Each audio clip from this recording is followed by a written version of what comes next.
Saludos desde Euronews. Este miércoles se confirma que en la cumbre de Madrid la OTAN acoge como miembros a Suecia y Finlandia. Confirmación del fracaso de la política para fomentar relaciones de vecindad y convivencia y la continuación, según el clásico, de la política por otros medios. Es la certificación de que nada queda ya de aquella propuesta de Casa Común Europea de Mikhail Gorbachev, en donde Estados Unidos se veía con pérdida de poder. Los más de 1.300 kilómetros de frontera de Finlandia con Rusia eximen de más motivos de explicación a quien quiere verse protegido porque percibe una amenaza real. Una ampliación de la OTAN Putin mediante, que es la mejor de las noticias posible para la industria armamentista en sus grandes momentos del siglo, con el cliente OTAN en aumento. De la Casa Común Europea a la otanización de Europa, en expresión del presidente estadounidense Joe Biden. Pero tenemos bastante más. Entre otras cosas, la continuación de la invasión rusa en Ucrania, el impacto medioambiental de la guerra que puede hacer que las contaminantes centrales térmicas de carbón reabran, el camino hacia el referéndum de independencia de Escocia y la comisión sobre el asalto al Congreso estadounidense que aporta testimonios contra Trump como promotor y animador. Especial atención a Ecuador, donde el presidente Guillermo Lasso consigue mantenerse al evitar el triunfo de la moción de destitución, y a Chile, que ha terminado de elaborar la Constitución que será sometida a referéndum. El adiós a la herencia constitucional de Pinochet. Acompáñenos ahora para ver las claves del día en 20 minutos. La OTAN define su futuro en Madrid, en una cumbre considerada histórica que vuelve a estar marcada como los orígenes de la alianza por el pulso con Rusia. Trump sabía que sus seguidores estaban armados y los aleccionó para marchar hacia el Capitolio, según ha declarado una exasesora de la Casa Blanca ante la comisión que investiga el asalto. Guillermo Lasso se salva de la destitución. El presidente de Ecuador supera la moción mientras mantiene congelado el diálogo para poner fin a las protestas. Vladimir Putin va a conseguir la otanización de Europa. Esas palabras del presidente estadounidense Joe Biden marcan la pauta de lo que va a ser la cumbre de la Alianza Atlántica que este miércoles ha arrancado en Madrid. Una cumbre definida como histórica y crucial, centrada en reforzar la OTAN frente a la amenaza rusa, en palabras de Jens Stoltenberg, por medio de un mayor despliegue militar en su flanco este y una rápida inclusión en sus filas de Suecia y Finlandia. Esta será una cumbre histórica, una cumbre transformadora, en la que tomaremos decisiones que cambiarán esta alianza durante muchos años. Acordaremos un nuevo concepto estratégico, un proyecto para el futuro en un mundo más peligroso, dice el secretario general de la alianza. Putin busca la finlandización de Europa y va a conseguir la otanización de Europa. Y eso es exactamente lo que él no quería. Pero es lo que hay que hacer para garantizar la seguridad de Europa. Y creo que es necesario, y estoy deseando que ocurra formalmente, dice el presidente estadounidense Joe Biden. El presidente ucraniano Volodymyr Zelensky se ha dirigido a los presentes en la cumbre para pedirles artillería moderna y apoyo financiero y para urgirles a actuar recordándoles que la guerra es ahora. En estos momentos ustedes están adoptando la estrategia de la alianza, una estrategia de seguridad para sus sociedades y sus países para los próximos 10 años. Pero ahora mismo estamos en el día 126 de la invasión a gran escala de Ucrania, con misiles de crucero, tortura, asesinatos de niños, violación de mujeres. No tenemos 10 años. ¿Están seguros de que los tienen ustedes? Zelensky añadió que el apoyo financiero a Ucrania es tan importante como la ayuda militar, en vista del déficit multimillonario que acumula su país, mientras Rusia se beneficia de los ingresos de sus exportaciones de gas y petróleo. La invasión rusa de Ucrania hizo saltar por los aires la neutralidad histórica de Finlandia y Suecia, un principio que les mantuvo al margen de las disputas y guerras internacionales durante décadas. Las razones que les llevaron a adoptarlo fueron muy diferentes, pero ambas tienen que ver con Rusia. Suecia abrazó la neutralidad a principios del siglo XIX tras sufrir una traumática derrota durante las guerras napoleónicas, en la que perdió numerosas posesiones, incluida Finlandia, que pasó a formar parte de Rusia. La invasión de Finlandia por la Unión Soviética en 1939 también fue traumática. Aunque las tropas finlandesas lograron detener el avance del Ejército Rojo, Finlandia perdió el 10% del territorio con el que proclamó su independencia en 1917. Pero sus fronteras eran inestables. El gobierno finlandés se alió con la Alemania nazi y terminó pagándolo, cediendo aún más terreno. Tras el final de la Segunda Guerra Mundial, Helsinki aceptó ser un país neutral a cambio de conservar su autonomía política. La caída del muro de Berlín en 1989 fue el principio del fin del equilibrio de ambos países en las relaciones con el este y occidente. En 1995, 4 años después de la desintegración de la URSS, ingresaban junto a Austria en la Unión Europea. La neutralidad política se había roto, pero la militar seguía vigente. Aunque sus ejércitos realizaban periódicamente maniobras junto a la OTAN, había una sensación de seguridad en el ambiente. Sin embargo, la anexión rusa de la península ucraniana de Crimea en 2014 y la invasión posterior de Ucrania el pasado 24 de febrero hicieron saltar todas las alarmas. Se acusó a Moscú de intentar reescribir el resultado de la Guerra Fría, de redibujar los mapas y de querer reintegrar en sus fronteras territorios que estuvieron bajo su dominio en el pasado. De un día para otro, una corriente de opinión claramente favorable al ingreso en la OTAN fue ganando terreno en ambos países. Los gobiernos sondearon a los partidos políticos y el apoyo fue casi unánime. Sus parlamentos ratificaron sin problemas la decisión de solicitar la adhesión a una alianza militar que les garantizaba protección en caso de ataque de un tercer país. Presentaron conjuntamente su solicitud de adhesión a la Alianza Atlántica el pasado 18 de mayo. La decisión fue acogida con satisfacción por todos los miembros, excepto Turquía, que les reprocha, especialmente a Suecia, la acogida dispensada a activistas kurdos del PKK. Era la última piedra de un largo camino en busca de seguridad que a lo largo del tiempo han recorrido bajo la oscura sombra del gigante ruso.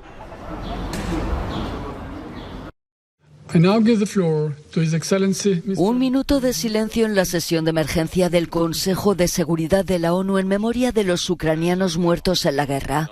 Lo pidió el presidente Volodymyr Zelensky, en cuya intervención instó a la ONU a definir legalmente el concepto de Estado terrorista para que Rusia sea designada como tal. La reunión fue convocada a petición de Kiev tras el ataque ruso con misiles del lunes contra un centro comercial en Kremenchuk. Si un país matara a personas pacíficas, sin duda sería reconocido como terrorismo. Tal organización se convertiría en un enemigo para toda la humanidad. Por lo tanto, lo que se castiga a nivel de criminales concretos y organizaciones criminales no debe quedar sin control a nivel del Estado, que se ha convertido en terrorista. Rusia ha negado repetidamente que apunte deliberadamente a infraestructuras civiles. El representante ruso ante la ONU dijo que en realidad no hubo ningún ataque en el centro comercial. Las Fuerzas Armadas rusas utilizaron armas de precisión para atacar hangares con armas y municiones occidentales recibidas de Estados Unidos y países europeos en la zona de la planta de maquinaria vial de Kremenchuk. Zelensky publicó este vídeo en el que afirma se ve el momento en que un misil impactó en el centro comercial de la citada localidad. Al menos 18 personas murieron y unas 60 resultaron heridas. La Oficina del Alto Comisionado de Derechos Humanos de la ONU ha registrado 4.700 civiles muertos en Ucrania, aunque advierte de que las cifras reales son considerablemente más altas. Austria se prepara para reabrir esta central térmica de carbón. Cerrada en 2020, podría volver a entrar en funcionamiento para hacer frente al riesgo de que se corte el suministro de gas ruso por la guerra en Ucrania y las sanciones impuestas por la Unión Europea. Nos estamos preparando para el hecho de que ya no tendremos la misma certeza de flujo de gas a la que nos hemos acostumbrado en los últimos años y décadas, y que tendremos que recurrir a cualquier contribución posible para sustituir el uso del gas. El carbón es una posibilidad en concreto, por decirlo de alguna manera, y podría ayudar a reducir el consumo de gas. Austria no es el único país europeo que se prepara para volver a poner en marcha sus centrales térmicas de carbón. Alemania y Francia siguen el mismo camino, algo que pone en peligro el objetivo de la Unión Europea de reducir sus emisiones de gases de efecto invernadero en al menos un 55% para el año 2030. La guerra en Ucrania y sus consecuencias económicas y energéticas parecen amenazar la ambición climática europea. Eso es bastante chocante. Permitimos que vuelva a haber centrales, reabrir centrales, que son el doble de contaminantes que las centrales de gas. Permitimos eso, en lugar de abogar por una reducción del consumo de manera realmente activa. Es decir, haciendo campañas públicas como pasaba en el pasado. Para los ecologistas, la guerra en Ucrania no debe servir de excusa para cuestionar el Pacto Verde, sino que debería empujar a los Estados miembros a actuar con mayor rapidez. A pesar de las diferencias climáticas que ya están surgiendo, los 27 tendrán que continuar la transición verde si quieren cumplir con sus propios compromisos. Y la manera en la que decidan gestionar la crisis energética actual determinará si llegan al grado de aceleración necesario para lograr la neutralidad de carbono en 2050. Francia muy pendiente del veredicto del juicio de los atentados del 13N que se conoce este miércoles. Lo emitirán los 5 jueces que supervisan el proceso, que ha durado casi 10 meses, el más largo de la historia judicial de Francia. Hay 20 inculpados, incluido Salah Abdeslam, el único superviviente de los comandos que mataron a 130 personas en París y Saint-Denis el 13 de noviembre de 2015. La Fiscalía ha solicitado penas que van de los 5 años de prisión hasta la cadena perpetua. Solo 14 de los acusados han comparecido ante el tribunal. Los otros están en paradero desconocido o presuntamente muertos. Abdeslam ha sostenido que renunció a ejecutar su misión de inmolarse en un bar en el norte de París por humanidad. Los fiscales que reclaman para él la cadena perpetua dicen que no es cierto, que su cinturón suicida falló. Se cierra el juicio, pero no todos los interrogantes de los peores ataques de la historia de Francia. Un exguardia de las SS de 101 años fue condenado este martes por un tribunal alemán a 5 años de prisión por complicidad en el asesinato de 3.518 prisioneros del campo de concentración nazi de Sachsenhausen, cerca de Berlín. Según el juez Udo Lechtermann, el hombre apoyó conscientemente el exterminio masivo en el desempeño de su cargo entre 1942 y 1945. El letrado Thomas Walter, en representación de la parte civil, abogó por una pena de cárcel de varios años, no inferior a 5. 200.000 prisioneros estuvieron internados en el campo de concentración de Sachsenhausen entre 1936 y 1945. Decenas de miles murieron de hambre a causa de las enfermedades, los trabajos forzados, experimentos médicos y malos tratos, víctimas de la maquinaria de exterminio de las SS. El nuevo gran desafío legal y político sobre la independencia de Escocia ya tiene fecha. La ministra principal de los escoceses, Nicola Sturgeon, ha comunicado este martes al Parlamento Regional la fórmula y las condiciones en las que se celebrará el segundo referéndum independentista en menos de una década. El proyecto de ley establece que la pregunta en la papeleta debe ser igual que en 2014. ¿Debe Escocia ser un país independiente? Por último, Presidenta, el proyecto de ley incluye la fecha propuesta en la que debería celebrarse el referéndum. De acuerdo con el claro mandato del Gobierno, se trata de una fecha dentro de la primera mitad de esta legislatura. Presidenta, puedo anunciar que el Gobierno escocés propone que el referéndum de independencia se celebre el 19 de octubre de 2023. Londres se opone a la celebración de un referéndum de independencia y recuerda que en 2014 el 55% de los votantes apoyó la permanencia en el Reino Unido. Pero las condiciones han cambiado, alega Sturgeon, ya que 2 años después el 62% de los escoceses votó en contra del Brexit y ahora están fuera de la Unión Europea, un bloque del que quiere que Escocia forme parte como país independiente. Donald Trump aleccionó a sus seguidores sabiendo que estaban armados para que marchasen hacia el Capitolio con el objetivo de anular los resultados de las elecciones de 2020. Así lo ha declarado Cassidy Hutchinson, en la que ha sido la primera vez que un exasesor de la Casa Blanca ha testificado en la audiencia del Congreso sobre el ataque del 6 de enero. Según Hutchinson, Trump incluso había ordenado que se retirasen los detectores de armas en un mitin celebrado la mañana de ese mismo día. Estaba cerca de una conversación en la que escuché al presidente decir algo como: no me importa que tengan armas, no están aquí para lastimarme, deja entrar a mi gente y pueden marchar al Capitolio desde aquí, deja entrar a la gente, quita los detectores. Hutchinson también reveló que incluso antes del 6 de enero, Trump y sus asesores eran conscientes de que las cosas podrían volverse violentas. Regresé a nuestra oficina y encontré al señor Meadows en su oficina en el sofá. Estaba revisando su teléfono. Recuerdo que me apoyé contra la puerta y dije, acabo de tener una conversación interesante con Rudy y Mark y suena como que vamos a ir al Capitolio. No levantó la vista de su teléfono y dijo algo como, están sucediendo muchas cosas, Cass, pero no sé, las cosas podrían ponerse muy mal el 6 de enero. El comité que investiga los hechos del 6 de enero, liderado por los demócratas, trata de averiguar si hay vinculación directa entre el expresidente Trump y los esfuerzos para evitar que el Congreso certificase los resultados de las elecciones de 2020. Hasta ahora no había habido ningún testimonio de alguien que pudiera ofrecer un relato de primera mano de lo ocurrido los días previos y el mismo día del asalto al Capitolio. Ghislaine Maxwell, expareja y mano derecha del fallecido Jeffrey Epstein, ha sido condenada a 20 años de cárcel por 5 cargos relacionados con el tráfico sexual de menores reclutadas para el propio Epstein. Maxwell, que aguardaba sentencia tras ser declarada culpable en diciembre, no pidió perdón a las víctimas ni expresó arrepentimiento. La británica, según la sentencia, tuvo un papel fundamental a la hora de ganarse la confianza y captar a las menores, que después eran abusadas por Epstein y gente de su entorno, en un caso que salpicó a personalidades de todo el mundo. Epstein terminó suicidándose en prisión tras ser arrestado dentro de la misma investigación. Fue detectada una lancha. Naufraga una embarcación de migrantes con 15 personas a bordo que salían de Cuba rumbo a Estados Unidos. Según las autoridades cubanas, 6 de ellas han sido rescatadas. En el comunicado leído por la televisión estatal se ha apuntado que también se produjo otra operación el 18 de junio en la que hubo un tiroteo y uno de los miembros de la lancha rápida murió.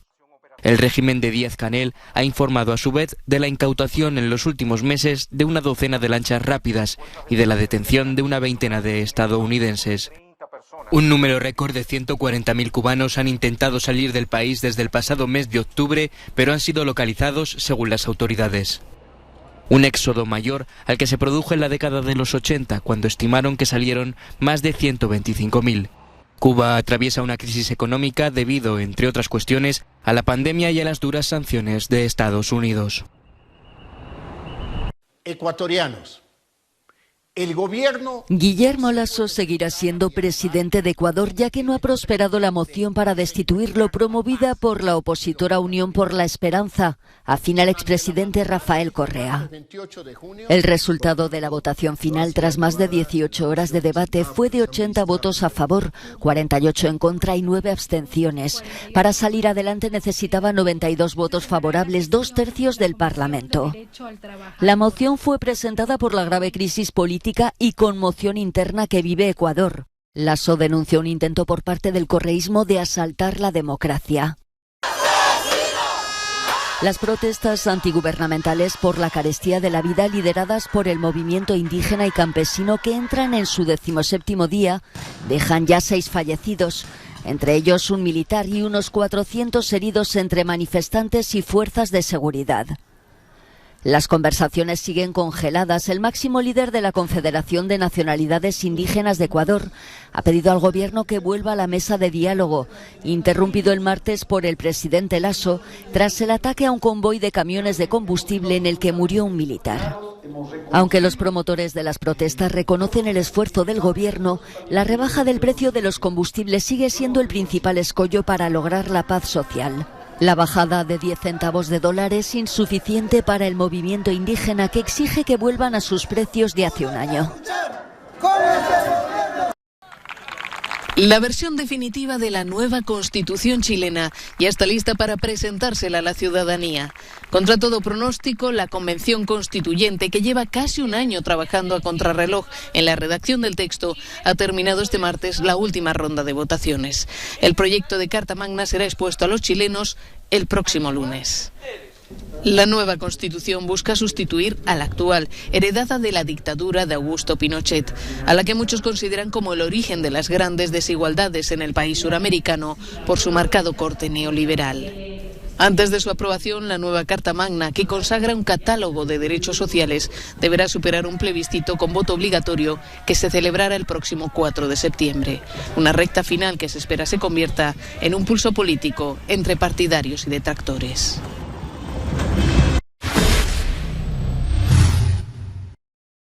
La ineludible tarea de salvar los océanos la recordó en la conferencia de Lisboa el exsecretario de Estado de Estados Unidos, John Kerry, que pidió ambición y acción e incluir a los océanos en la reducción de emisiones. Y desde esa tribuna lanzó este mensaje a los responsables políticos.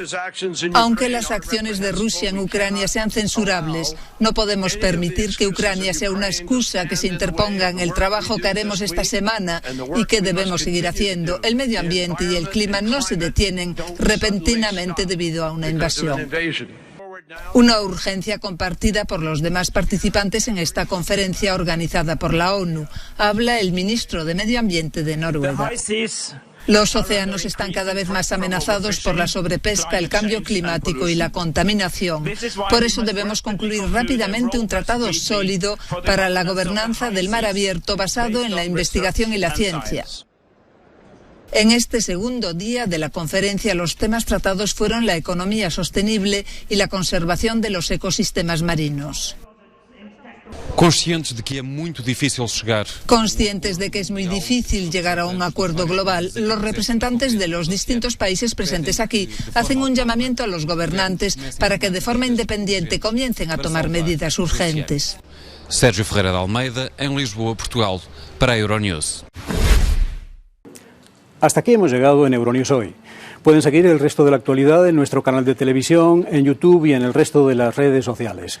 Les dejamos con nuestro No Comment que nos lleva hasta el fondo submarino de las costas de Sicilia, a la altura de Stromboli, donde los geólogos buscan datos sobre un preocupante aumento de la actividad sísmica submarina que podría generar un tsunami. Gracias por acompañarnos y hasta mañana.